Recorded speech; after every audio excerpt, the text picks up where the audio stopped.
Do you want to know more about the most terrifying haunted house in the Philippines?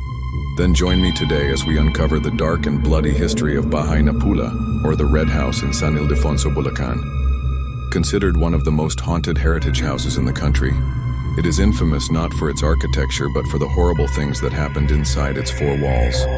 So make sure to watch until the end, because I'll be sharing some stories of the paranormal activities and the horrors that took place here during the Second World War. And if you're new to the channel, don't forget to subscribe so you won't miss out any of our future videos. Bahay na Pula was built in the 1920s.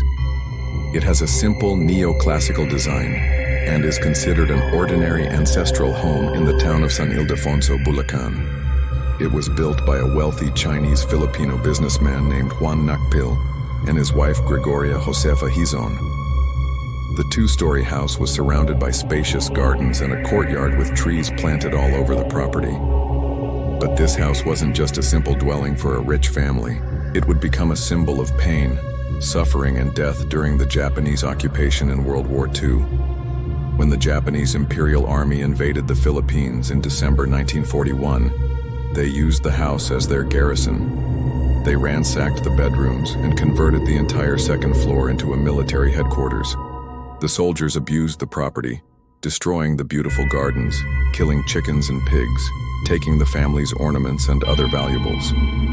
The Nakpil family had no choice but to flee to Manila and leave everything behind. They never imagined that their home would be used for such horrible purposes. As the war progressed and the Japanese forces grew weaker, they used Bayan Pulo as a fortress. The mansion was heavily guarded day and night, and anyone who entered without permission was shot. Some residents of San Ildefonso recall hearing gunshots from inside the house every night. Everyone was too afraid to go near it. After all, those who were caught would be executed. But there were rumors that the Japanese soldiers weren't just using the house as a garrison. They were also using it for human experimentation and torture. According to testimonies gathered after the war, the Japanese officers brought prisoners from nearby towns and subjected them to inhumane experiments. These included vivisection, which is the practice of dissecting live human beings to study their anatomy and physiology. This was usually done on captured guerrillas or civilians who were suspected of being involved in the resistance against the Japanese.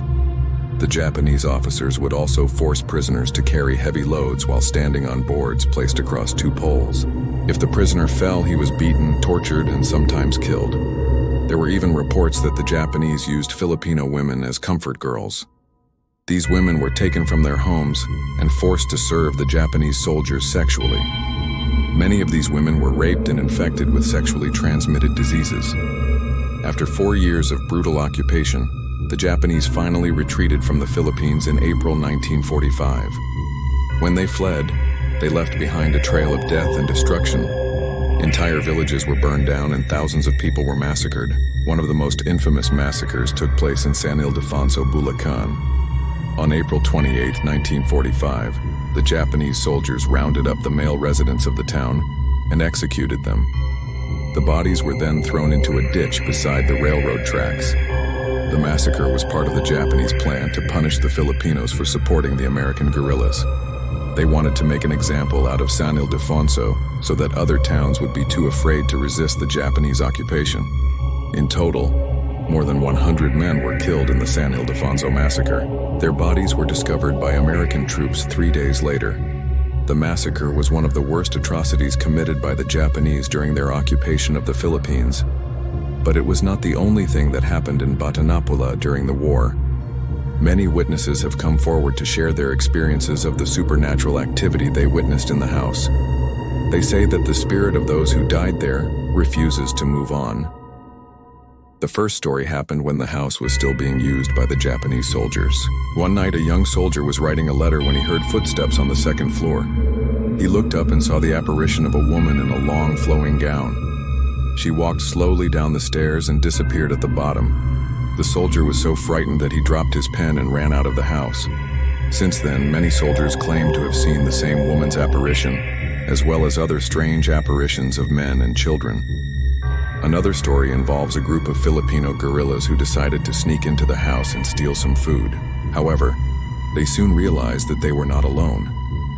They could hear whispers and footsteps everywhere around them. Suddenly, the door to one of the rooms slammed shut, and they could hear chains dragging metal moans.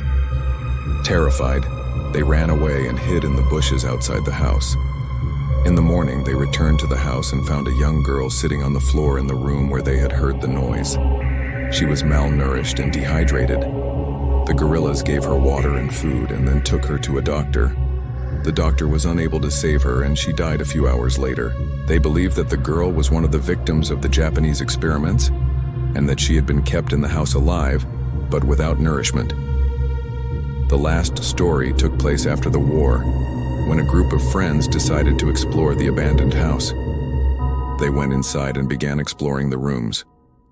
One of the friends climbed up the stairs to the second floor when suddenly the lights went out. He felt a cold breeze on his neck and heard chains dragging metal moans.